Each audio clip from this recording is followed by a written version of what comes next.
America Israel से Iran के इस युद्ध में इस वक्त की सबसे बड़ी खबर वो है जिसने ईरान की सेना, ईरान की IRGC, ईरान की सत्ता सबकी फिक्र बढ़ा दी है। सवाल यह है कि क्या ईरान में सुरक्षा की सबसे बड़ी दीवार गिर गई है?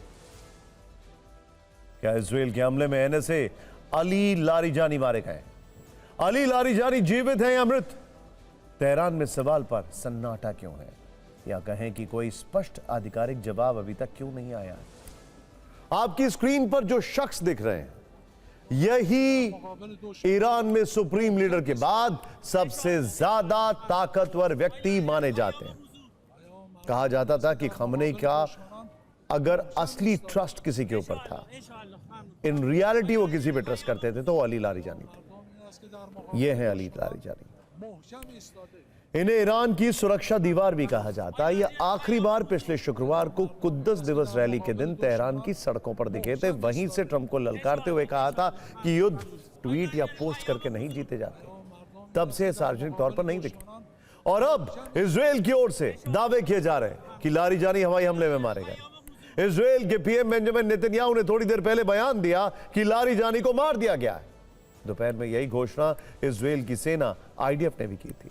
बयान में कहा गया, 17 मार्च को इजराइल की वायुसेना ने खुफिया जानकारी मिलने के बाद तेहरान में लारिजानी के ठिकानों पर एयर स्ट्राइक की थी। इस हवाई हमले में उनकी मौत हो गई। इजराइल के रक्षा मंत्री काटेज ने भी दावा किया है कि लारिजानी को मार दिया गया है, और इसी हमले में उनके बेटे की भी मौत हो गई है। उनके अलावा ईरान में बासिज फोर्स के चीफ गुलाम रजा सुलेमानी और बासिज फोर्स के टॉप कमांडर मुर्तजा विनासब को भी मार दिया गया है। हालांकि इजराइल के इस दावे पर ईरान की ओर से अभी तक कोई प्रतिक्रिया नहीं आई है। ईरान ने अब तक ये साफ नहीं किया है लारिजानी किस हाल में है। वहीं ईरान के 2 मीडिया संस्थान तस्नीम और मेहर न्यूज एजेंसी ने आज दोपहर को यह दावा जरूर किया है कि लारिजानी सुरक्षित है और कुछ देर में उनका संदेश जारी किया जाएगा। लेकिन दोनों न्यूज एजेंसियों की इस पोस्ट के कई घंटों के बाद भी अब तक लारिजानी का कोई संदेश सामने नहीं आया है। इसीलिए इजराइल के दावे को बल मिल रहा है और सवाल उठ रहे हैं कि इस समय लारिजानी कहां और किस हाल में है। अली लारिजानी का ईरान के लिए जिंदा रहना जरूरी है, क्योंकि अगर लारिजानी नहीं रहे तो फिर ईरान की IRGC और ईरान की सेना दोनों के लिए नेतृत्व का संकट हो जाएगा। क्योंकि अली लारिजानी ईरान की सुप्रीम नेशनल सिक्योरिटी काउंसिल यानी ANSC के प्रभावशाली सचिव हैं। अगस्त 2025 में राष्ट्रपति पेजेश्किन ने उन्हें इस पद पर नियुक्त किया था। वो आयतुल्ला अली खमेनी के सबसे करीबी थे और वर्तमान सुप्रीम लीडर मुश्तबा खमेनी के प्रमुख सलाहकार माने जाते थे। मई 2008 से लेकर मई 2020 तक वो 12 साल तक ईरान की संसद के स्पीकर रहे।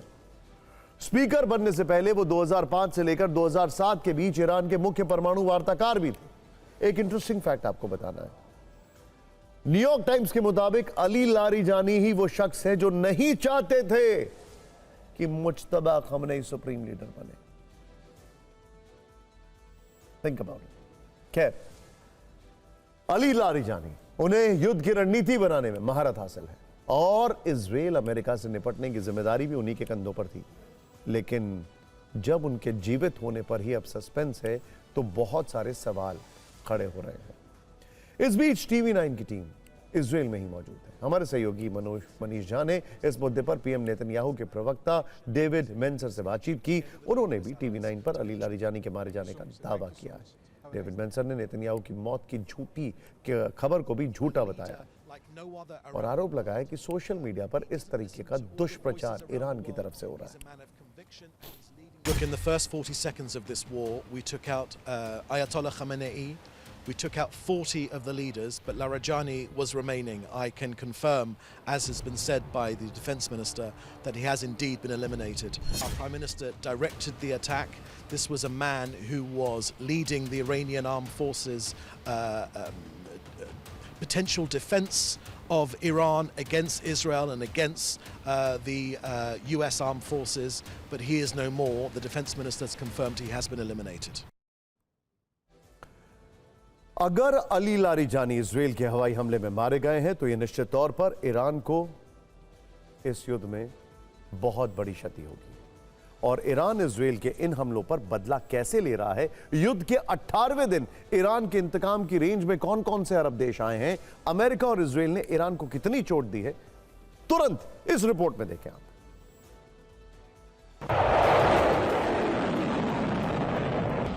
युद्ध के 18वें दिन ईरानी हमले की 58वीं लहर देखने को मिली। ईरान ने इस दौरान फतेह इमाद जैसी घातक मिसाइलों से हमला किया, शाहिद ड्रोन का भी इस्तेमाल किया। सबसे ज्यादा टारगेट पर इजराइल रहा। तेल अवीव में शाम को बड़ा अटैक किया गया। मिसाइल हमले के बाद तेल अवीव से धुएं का गुबार उठता दिखा।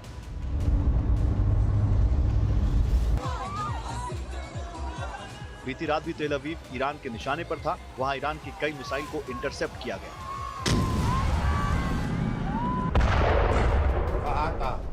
इजराइल के अलावा इराक में अमेरिकी दूतावास पर फिर से हमला हुआ। बगदाद में 5 ड्रोन और रॉकेट से हमले के बाद एम्बेसी में आग लगी।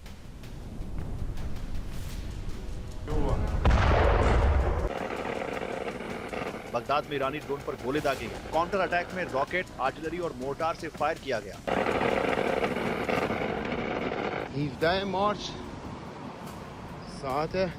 यूएई में पहली बार ईरान के निशाने पर शारजाह शहर भी आया। वहां के इंडस्ट्रियल जोन में हमला हुआ। अमेरिकी मिलिट्री बेस पर ड्रोन अटैक किया गया। आईआरजीसी ने भारी नुकसान पहुंचाने का दावा किया। ईरान के हमलों पर यूएई के रक्षा मंत्रालय का बयान सामने आया, जिसमें बताया गया कि ईरान ने आज यूएई पर 10 बैलिस्टिक मिसाइलें दागी थी। 45 ड्रोन से हमला बोला था। यूएई के फुजैरा में ऑयल इंडस्ट्री जोन में हमला हुआ। यूएई के एयर डिफेंस सिस्टम ने सभी को नष्ट किया। यूएई के अलावा दोहा में आज ईरान ने 14 बैलिस्टिक मिसाइलें लॉन्च की थी। लेकिन जिस तरह से यूएई हर दिन ईरान के रडार पर आ रहा है, उससे ट्रंप जरूर हैरान और परेशान है। उनका ये ताजा बयान था। ऐसा भी नहीं है कि युद्ध के 18वें दिन सिर्फ ईरान ने ही जबरदस्त वार किया है। ईरान पर पलटवार भी जोरदार हुआ है। ईरान के मिलिट्री साइट पर हवाई हमले हुए, मिलिट्री साइट तबाह हो गई, इलेक्ट्रॉनिक रडार सिस्टम बर्बाद हो गई, मिसाइल प्रोडक्शन यूनिट को नष्ट करने का दावा किया गया। शिराज में मिसाइल कमांड सेंटर पर भी हमला हुआ। लेकिन ईरान इसके बाद भी युद्ध में आक्रामक दिख रहा है। अब तो ईरान की सेना के प्रवक्ता भी सीधे ट्रंप का मजाक उड़ाने लगे। कहने लगे हैं अमेरिका के यह ऑपरेशन एपिक फ्यूरी नहीं, एपिक फियर है। सोशल मीडिया पर युद्ध नहीं होता, युद्ध का नतीजा मैदान में तय होता है। इस युद्ध की यही विडंबना है। कौन हार रहा है, कौन जीत रहा है, पिक्चर 18वें दिन भी साफ नहीं। बस स्पष्ट है तो ये बात कि अमेरिका और इजराइल रुकने को तैयार नहीं है और ईरान झुकने को तैयार है। अमेरिका परेशान है और उसकी एक बड़ी वजह आपको बताते हैं, क्योंकि ईरान का सीजफायर का कोई इरादा नहीं है और उसने पूरे अरब वर्ल्ड में कोहराम मचा दिया है। ईरान लगातार अमेरिकी नागरिकों और अमेरिकी कंपनियों को चेतावनी दे रहा है कि जितनी जल्दी हो सके पश्चिम एशिया से निकल जाए। ईरान ने यह भी दावा किया है कि इस रीजन में उसने अमेरिका के 80% रेडार सिस्टम ध्वस्त कर दिए। वो इजराइल को भी बारूदी अंदाज में करारा जवाब दे रहा है। खुर्रम शहर और सज्जल मिसाइल से अटैक कर रहा है, क्लस्टर बमों से इजराइल को दहला रहा है। देखिए, ट्रू प्रॉमिस 4 के तहत ईरान ने बीते 24 घंटे से इजराइल और अमेरिकी ठिकानों पर हमले की 58वीं लहर शुरू की है। इसके तहत उसने इजराइल में नहारिया, बेत शमेश, तेल अवीव और पश्चिमी यरूशलेम पर हमले किए हैं। इन हमलों में उसने इजराइल के प्रमुख ठिकानों को टारगेट करने की कोशिश की है। मिसाइल के टुकड़े नेतन्याहू के ऑफिस के पास भी गिरे हैं। इजरायली संसद के पास भी मिसाइल अटैक से नुकसान हुआ है। सायरन बजते ही संसद में मौजूद लोग भी बंकर में छिप गए। इजरायली संसद की लाइब्रेरी के पास भी धमाके सुनाई दिए हैं। चर्च पर भी मिसाइल के टुकड़े गिरे हैं। कल अल अक्सा मस्जिद के पास भी मिसाइल गिरी थी, हालांकि वहां से किसी बड़े नुकसान की जानकारी नहीं है। देखिए, अब जो आपको दिखाने हैं उसको जरा ध्यान से देखिएगा। इस तस्वीर में यरूशलेम में हुए मिसाइल हमलों के बाद का इंपैक्ट दिखाई दे रहा है। वहां एक प्रसिद्ध चर्च और अल अक्सा मस्जिद भी पास में ही है। जब मिसाइल हमला हुआ तब चर्च पर ऐसे ही एक मिसाइल का बड़ा सा टुकड़ा गिरा, या फिर हो सकता है ये इंटरसेप्टर का टुकड़ा। उस चर्च के अलावा मिसाइल का कुछ मलबा अल अक्सा मस्जिद के नजदीक भी गिरा, जिसके बाद मस्जिद के प्रांगण की घेराबंदी की तस्वीरें वायरल हो गई।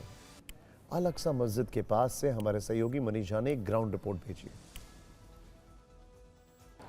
TV9 की टीम इस वक्त जेरूसलम में मौजूद है और ईरान के साथ जंग का तीसरा हफ्ता चल रहा है। लेकिन इस हफ्ते में सबसे बड़ी खासियत है कि अब ईरान के मिसाइल जेरूसलम को भी लगातार अटैक कर रहे हैं। उस जेरूसलम को जो यहूदियों का, जो ईसाइयों का और जो मुस्लिमों का सबसे पवित्र जगह माना जाता है। इस वक्त हमारे कैमरे के पीछे आप मुस्लिमों के लिए प्रसिद्ध अल अक्सा मस्जिद और साथ ही साथ वेस्टर्न वॉल के हिस्से को देख रहे हैं और इसके साथ ही आप देख रहे हैं जेरूसलम का पूरा शहर। लेकिन लगातार ईरान के मिसाइल ना केवल इस हिस्से से होकर गुजर रहे हैं बल्कि इसमें से कई ईरानियन मिसाइल इन हिस्सों पर आकर गिर भी रहे हैं और जिनसे क्षति भी पहुंच रही है। और ये बात हमास और हिजबुल्लाह के साथ इजराइल के जंग से बेहद अलग है, क्योंकि हमास के साथ इजराइल के जंग के समय जब रॉकेट आते थे तो वो रॉकेट कभी भी इन इलाकों में आकर नहीं गिरते थे। लेकिन इस वक्त ईरान से जो मिसाइल आ रहे हैं वो इन इलाकों को भी टारगेट कर रहे हैं, जो धार्मिक तौर पर तीनों ही धर्मों के लिए बेहद अहम जगह मानी जाती है। और इस जगह के आसपास में भी ईरान के मिसाइल, बैलिस्टिक मिसाइल आकर गिर रहे हैं और ये ईरान की रणनीति का वो हिस्सा है जो न केवल जेरूसलम में बल्कि इस जगह पर आस्था रखने वाले तीनों धर्मों के लोगों को समझ में नहीं आ रहा कि आखिरकार ईरान की तरफ से इस खास धार्मिक शहर जेरूसलम को टारगेट करने के पीछे क्या मकसद है। कैमरामैन रोहित कनौजिया के साथ Manish Jha, TV9, Jerusalem, Israel. देखिए, TV9 की इस एक्सक्लूसिव रिपोर्ट से पता चलता है कि पिछले साल के संघर्ष में अल अक्सा मस्जिद और आसपास के इलाके बम बारूद की वर्षा के बावजूद महफूज थे, लेकिन इस बार ऐसा नहीं है। वहां के क्षेत्र में ईरान की मिसाइलें गिर रही हैं। सुरक्षा का हवाला देकर रमजान में अल अक्सा को बंद कर दिया गया है। वैसे एक आरोप यह भी है कि इजराइल जानबूझ के यरूशलेम के आसमान में मिसाइलों को इंटरसेप्ट कर रहा है ताकि ईरान पर धार्मिक स्थानों में हमले के आरोप लगे। लेकिन अल अक्सा के बंद किए जाने से अरब लीग में नाराजगी और इजराइल की सरकार से मस्जिद को खोलने की मांग तेज हो रही है। ये पुराने यरूशलेम में अल अक्सा मस्जिद और उसके बाहर मौजूद लोगों का 15 मार्च का वीडियो है। ईरान से चल रहे युद्ध के बीच अल अक्सा मस्जिद को बंद कर दिया गया है, जिसके बाद सैकड़ों की संख्या में मुस्लिम समाज के लोग मस्जिद के बाहर ही नमाज पढ़ने को मजबूर हैं। इस्लाम में मक्का और मदीना के बाद तीसरा सबसे पवित्र स्थल अल अक्सा मस्जिद को ही माना जाता है। रमजान का पाक महीना चल रहा है, लेकिन बीते 16 दिन से यहाँ अंदर प्रवेश करने पर पाबंदी है और लोगों में इस फैसले पर भारी नाराजगी है। अरब लीग का कहना है कि इजराइल को अल अक्सा मस्जिद में मुसलमानों को इबादत करने से रोकने का कोई अधिकार नहीं है। इजराइल की यह कार्रवाई क्षेत्रीय और वैश्विक शांति और सुरक्षा पर गंभीर असर डाल सकती है, जबकि इजराइल की दलील है कि अल अक्सा मस्जिद बंद करना इसलिए जरूरी है क्योंकि ईरान से मिसाइल हमलों का खतरा हो सकता है। हालांकि अरब लीग के अलावा इजराइल के खिलाफ इस मसले पर आवाज अब दूसरे मुस्लिम संगठन भी बुलंद कर रहे हैं। कतर, जॉर्डन, इंडोनेशिया, तुर्की, सऊदी अरब, मिस्र और यूएई जैसे 8 अरब इस्लामी देशों ने संयुक्त रूप से मस्जिद बंद रखने की निंदा की है। और अब बात ईरान के नए सुप्रीम लीडर मुश्तबा की मौत से आंख मिचौली की। अमेरिकी राष्ट्रपति डोनाल्ड ट्रंप का दावा है कि ईरान के नए सुप्रीम लीडर मुश्तबा खमेनी उनके हमलों में मारे जा चुके हैं, लेकिन द टेलीग्राफ की रिपोर्ट के मुताबिक मुश्तबा खमेनी जिंदा है, पूरी तरह स्वस्थ हैं। जिस दिन आयतुल्लाह अली खमेनी को मारने के लिए अमेरिका ने तेहरान पर बम वर्षा की, उस दिन मुश्तबा उसी मीटिंग में मौजूद थे, लेकिन अमेरिकी हमले से कुछ सेकंड पहले वो मीटिंग वाली जगह से निकलकर बाहर आ चुके थे। बस यही चंद सेकंड उनके लिए वरदान साबित हुए। लेकिन क्या कुछ ही सेकंड में मुश्तबा उस कंपाउंड की 4 दीवारी से इतना दूर पहुंच पाए कि अमेरिकी मिसाइलों के इंपैक्ट से बच पाए? इस सवाल का जवाब हर कोई ढूंढ रहा है।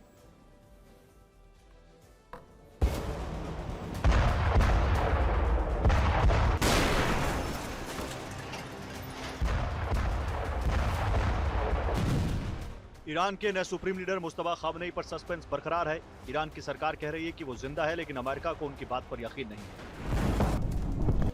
हालांकि ट्रंप को विश्वास दिलाने के लिए द टेलीग्राफ ने एक ऑडियो क्लिप जारी की। इस ऑडियो क्लिप में मुश्तबा खामनेई का एक करीबी IRGC के अधिकारी से बात कर रहा है। वो अधिकारी उस हमले का जिक्र कर रहा है जिसमें ईरान के पूर्व supreme leader Ayatollah Ali Khamenei मारे गए।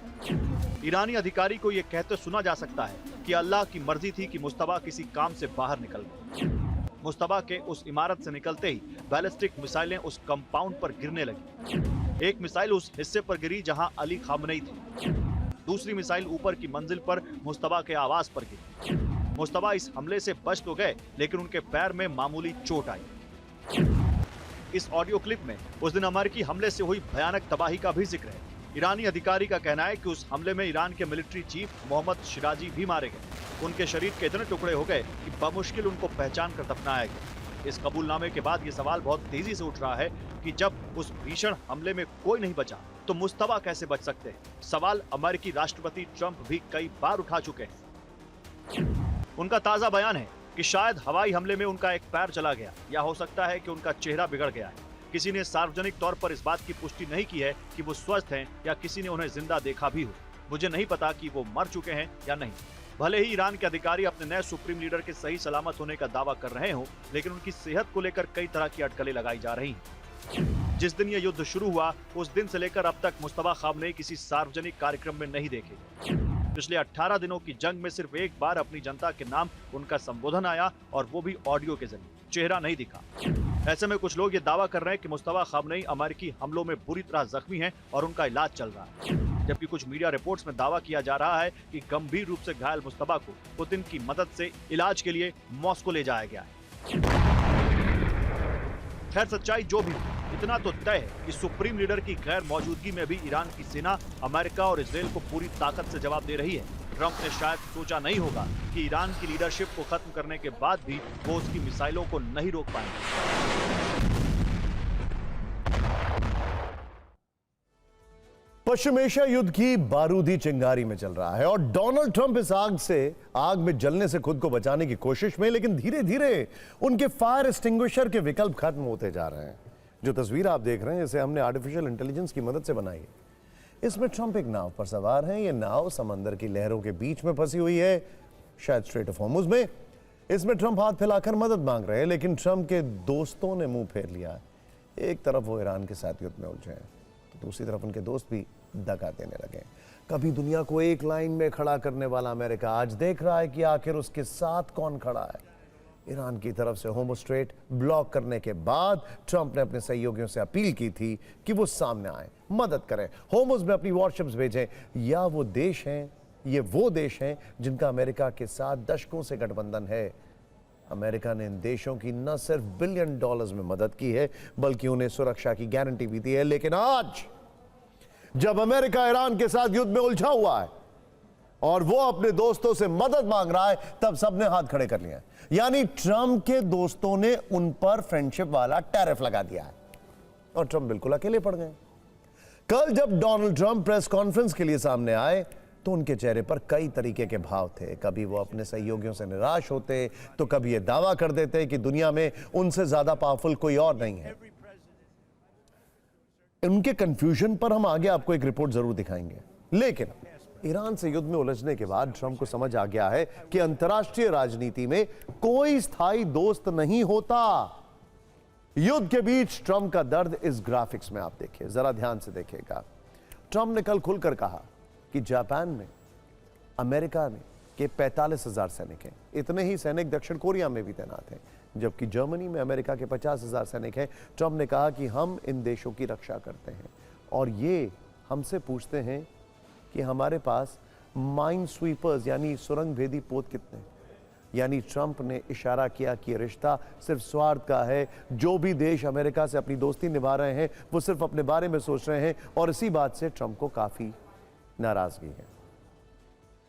देखिए एक इंटरेस्टिंग बात क्या है, हर वो मुल्क जिसके ऊपर ट्रंप ने टैरिफ लगाया, हर वो मुल्क जिसको कहीं ना कहीं उसके राष्ट्राध्यक्ष को ट्रंप ने किसी ना किसी फॉर्म में इंसल्ट किया, आज वो ट्रंप से पीछे हटता जा रहा है।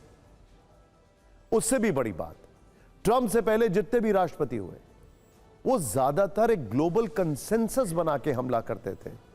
ट्रंप ने सिर्फ इजराइल के दम पर हमला किया। खैर, आज ट्रंप के सामने सबसे बड़ा सवाल यह नहीं है कि होर्मुज कैसे खुलेगा, बल्कि यह है कि क्या अमेरिका अब भी दुनिया को साथ लेकर चल सकता है या फिर उसे अब अकेले ही रास्ता बनाना होगा। होर्मुज को लेकर लगभग सभी सहयोगियों ने ट्रंप को दगा दे दिया है। ट्रंप ने अपने दोस्तों से मदद मांगी थी। ट्रंप ने सिर्फ एक सवाल किया था, क्या होर्मुज में वॉरशिप भेजोगे? इस पर देखिए अमेरिका के दोस्तों ने क्या जवाब दिया। जर्मनी ने साफ इनकार करते हुए कहा कि यह हमारा युद्ध नहीं है, यह हमने शुरू नहीं किया। ऑस्ट्रेलिया ने साफ इनकार करते हुए कहा कि फिलहाल वॉरशिप भेजने की कोई योजना नहीं है। जापान ने भी साफ इनकार कर दिया। जापान ने कहा कि वॉरशिप नहीं भेजेंगे। इस पर स्वतंत्र फैसला लेंगे। ब्रिटेन के पीएम कीर स्टारमर ने साफ कहा कि वो इसके विकल्पों पर चर्चा के लिए तैयार है, लेकिन वो इस युद्ध में नहीं फंसेंगे। फ्रांस ने साफ कहा है कि फिलहाल मदद नहीं कर सकेंगे, वॉरशिप नहीं भेजेंगे, इन हालात में डिफेंसिव रहेंगे। स्पेन पहले ही अमेरिका के इस ऑपरेशन के खिलाफ था।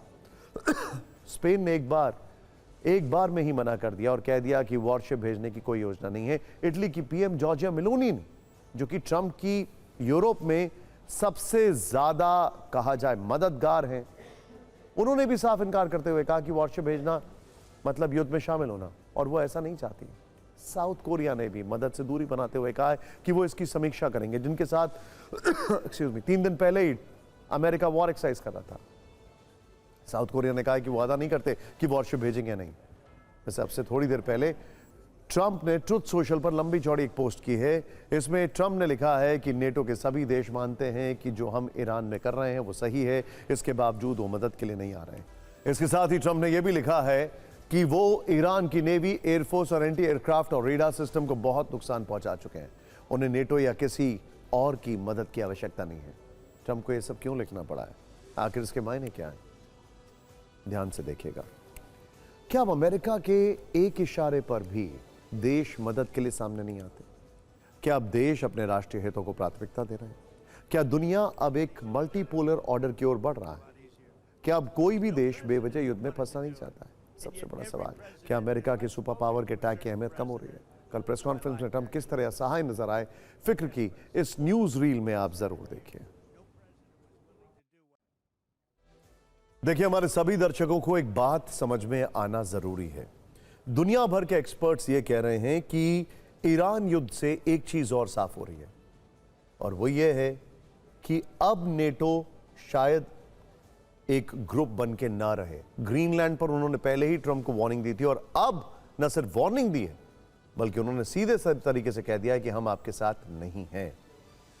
इसका इंपैक्ट सीधे तौर पर यूक्रेन के युद्ध में होगा आने वाले समय में, अगर यह युद्ध रुका तो, जिसकी संभावना बहुत कम है।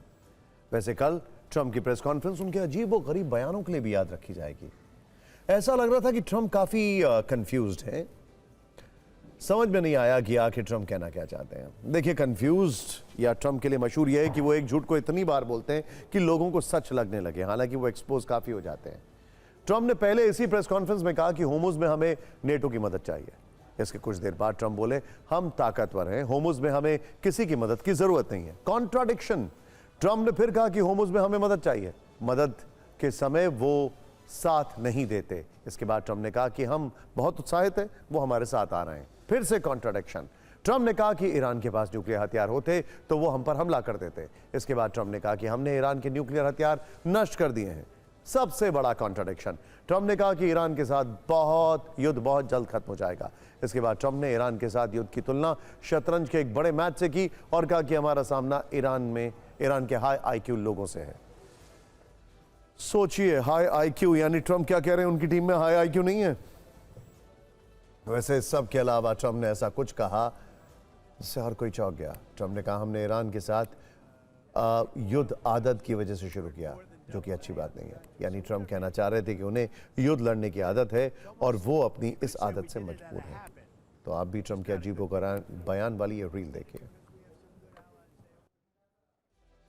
वैसे ट्रंप ने ट्रुथ सोशल पर भी एक पोस्ट की है जिसमें बेसबॉल के एक मैच में वेनेजुएला के इटली को 4-2 से हराने पर तारीफ की है। इस पोस्ट के जरिए ट्रंप इशारा करते नजर आए कि हाल ही में वेनेजुएला में चीजें काफी अच्छी हो रही हैं। इसके साथ ही वो पूछते हैं कि वेनेजुएला में ये जादू अचानक कैसे होने लगा। इसके साथ ही वो लिखते हैं कि स्टेटहुड और आगे #51 लिखते हैं। यानी एक तरह से वो वेनेजुएला को अमेरिका का 51वां राज्य बनाने का आइडिया भी फ्लोट कर रहे हैं। ट्रंप ने इस पोस्ट के जरिए इशारों में अपनी विदेश नीति की तारीफ की। उनके कहने का मतलब था कि जब से वेनेजुएला के राष्ट्रपति निकोलस मादुरो और उनकी पत्नी को किडनैप किया है, तब से वहां से चीजें अच्छी होने लगी हैं। अब बात करते हैं पाकिस्तान के पाप की। इस पाप की भागी बनी है पाकिस्तान की सेना, जिसने आधी रात को अफगानिस्तान के रिहायशी इलाकों में बम बरसाए और 400 लोगों को मार दिया है। इसीलिए आज उस कातिल आसिम मुनीर से मिलना जरूरी है, जिनके हाथ इस वक्त 400 बेगुनाहों के खून से सने हुए हैं। रमजान के पवित्र महीने में पाकिस्तान ने जो पाप किया है उसे लेकर मुनीर के खिलाफ बहुत गुस्सा है। इस पर न सिर्फ तालिबान गुस्से की आग में जल रहा है, बल्कि भारत ने भी पाकिस्तान की धुलाई की है। इस पर आज हमने फिक्र की फाइल तैयार की है, जिसमें पाकिस्तानी अटैक के बाद काबुल की दिल दहला देने वाली तस्वीरें, जब काबुल में हर तरफ चीख पुकार का मंजर था, शव बिखरे पड़े थे। और ये वो लोग थे जो न तालिबान से जुड़े थे न सेना से। ये वो बेगुनाह थे जो अपना इलाज करा रहे थे, लेकिन अफगानिस्तान पर आधी रात एयर स्ट्राइक करके मुनीर ने अपना असली रक्त चरित्र दिखा दिया। सोमवार रात को पाकिस्तान की एयरफोर्स ने काबुल के अस्पताल से लेकर कई जगहों पर हवाई हमले किए। इसी में काबुल में मौजूद एक नशा मुक्ति अस्पताल भी शामिल है, जिस पर बम गिराए गए। अभी तक की जानकारी के अनुसार इन हमलों में अब तक 400 लोगों की मौत की खबर, और तालिबान ने मुनीर को संदेश भेज दिया है कि इस नरसंहार का इंतकाम जरूर लिया जाएगा।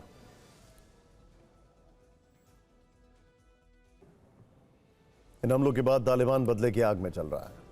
तालिबान ने कहा है कि अस्पताल पर हमले करके पाकिस्तान ने पाप किया है, लेकिन पाकिस्तान का तर्क है कि तालिबान झूठ बोल रहा है। तालिबानी सत्ता का मैसेज क्लियर है, अब बातचीत कूटनीति का वक्त खत्म हो चुका है, क्योंकि बेगुनाहों को मारा गया है। लेकिन पाकिस्तान कह रहा है कि उसने सिर्फ सैन्य ठिकाने टारगेट किए हैं।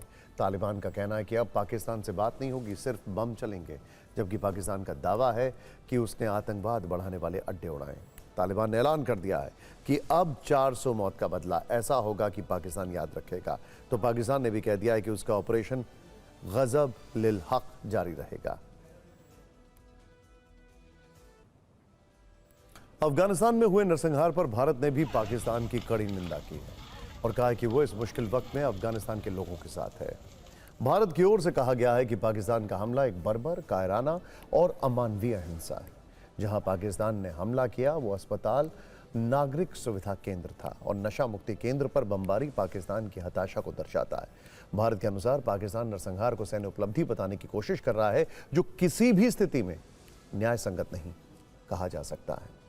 भारत का कहना है कि यह सिर्फ नरसंहार नहीं, बल्कि अफगानिस्तान की जमीन और उसकी संप्रभुता पर भी हमला है।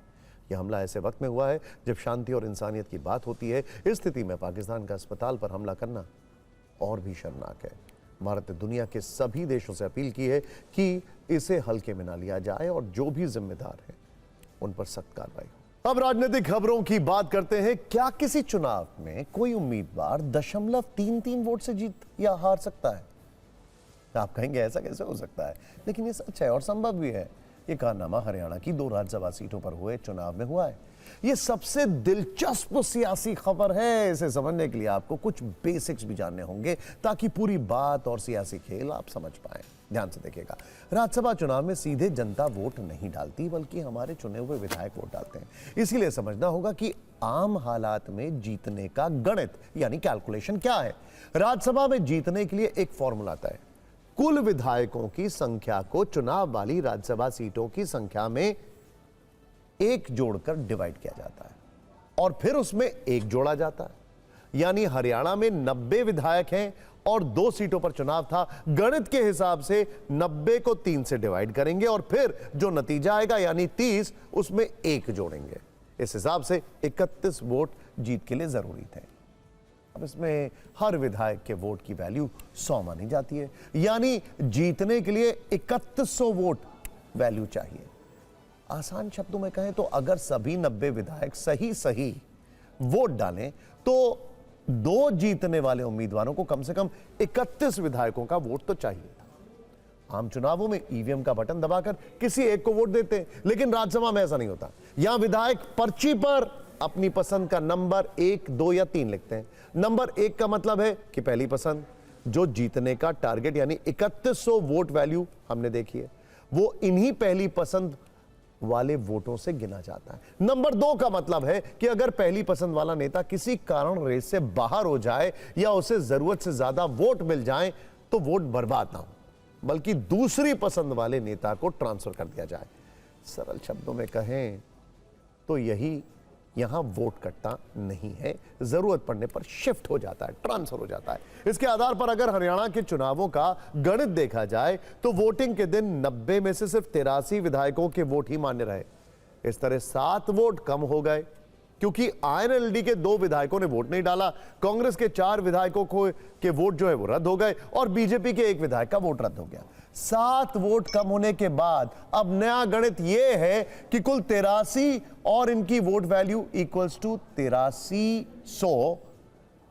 7 वोट कम होने के कारण जीतने का टारगेट भी 3100 से घटकर 2766.66 पर आ गया। नए हिसाब किताब में अब कांग्रेस के करमवीर बौद्ध ने 2800 की वोट वैल्यू हासिल कर ली और जीत गए। बीजेपी के संजय भाटिया ने 2766.66 वोट वैल्यू के साथ जीत हासिल की। यहां यह जरूर बता दें कि उन्हें पहली प्राथमिकता के 39 वोट मिले। जीत के आंकड़ों के बाद प्राथमिकता के आधार पर उनकी बाकी वोट वैल्यू निर्दलीय सतीश नांदल को ट्रांसफर हुई। इसके अलावा उन्हें 16 विधायकों का वोट मिला, जिसके बाद भी निर्दलीय सतीश नांदल 2733.33 की वोट वैल्यू ही हासिल कर पाए और सिर्फ 0.33 की वोट वैल्यू से हार गए। यह मुकाबला बहुत कड़ा था, एक वोट भी इधर उधर होता तो पूरा नतीजा पलट जाता। लेकिन यहां यह भी समझिए कि बीजेपी का निर्दलीय वाला गेम कैसे बिगड़ा। बीजेपी निर्दलीय उम्मीदवार को जिताकर कांग्रेस को झटका देना चाहती थी, लेकिन उसका खुद का खेल 2 वजहों से बिगड़ गया।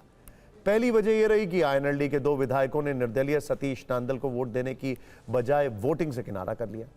दूसरी वजह यह रही कि बीजेपी के अपने ही एक विधायक का वोट गलत तरीके से वोट डालने के कारण रद्द हो गया।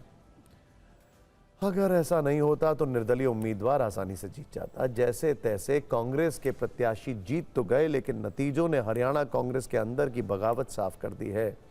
कांग्रेस के पास कुल विधायक 37 थे, जबकि कांग्रेस प्रत्याशी को वोट मिले सिर्फ 28। सवाल यह है कि बाकी 9 विधायकों का क्या हुआ? तो इसका जवाब यह है कि 4 विधायकों के वोट रद्द हो गए। अब यह जानबूझकर हुआ या गलती से, यह रिसर्च का विषय है, वक्त बताएगा। वहीं 5 विधायकों ने क्रॉस वोटिंग की, यानी कांग्रेस में रहकर दूसरे उम्मीदवार को वोट दे दिया। इतिहास को देखेंगे तो आपको पता चलेगा कि हरियाणा में कांग्रेस के साथ राज्यसभा चुनावों में इस तरह का खेल होना कोई नई बात नहीं है। 2016 का स्याही कांड सबको याद है। तब कांग्रेस विधायकों ने जानबूझकर गलत पेन से वोट डाला था, जिससे वोट रद्द हो गए और कांग्रेस समर्थित आर के आनंद चुनाव हार गए थे। 2022 के चुनाव में 1 विधायक का वोट रद्द हुआ था और 1 ने क्रॉस वोटिंग की थी, जिसके कारण कांग्रेस के नेता अजय माकन चुनाव हार गए थे। इस बार भी कांग्रेस के नेता क्रॉस वोटिंग की बात मान रहे हैं। कांग्रेस नेता भूपेंद्र हुड्डा ने कहा, हमें पता है 5 विधायकों ने क्रॉस वोटिंग की, हाईकमान को सूचित कर दिया गया, क्रॉस वोटिंग करने वालों के खिलाफ कार्रवाई होगी।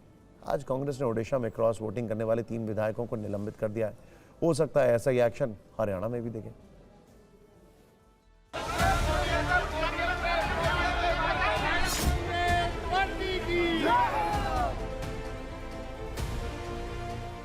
ये हरियाणा के लोगों की जीत है।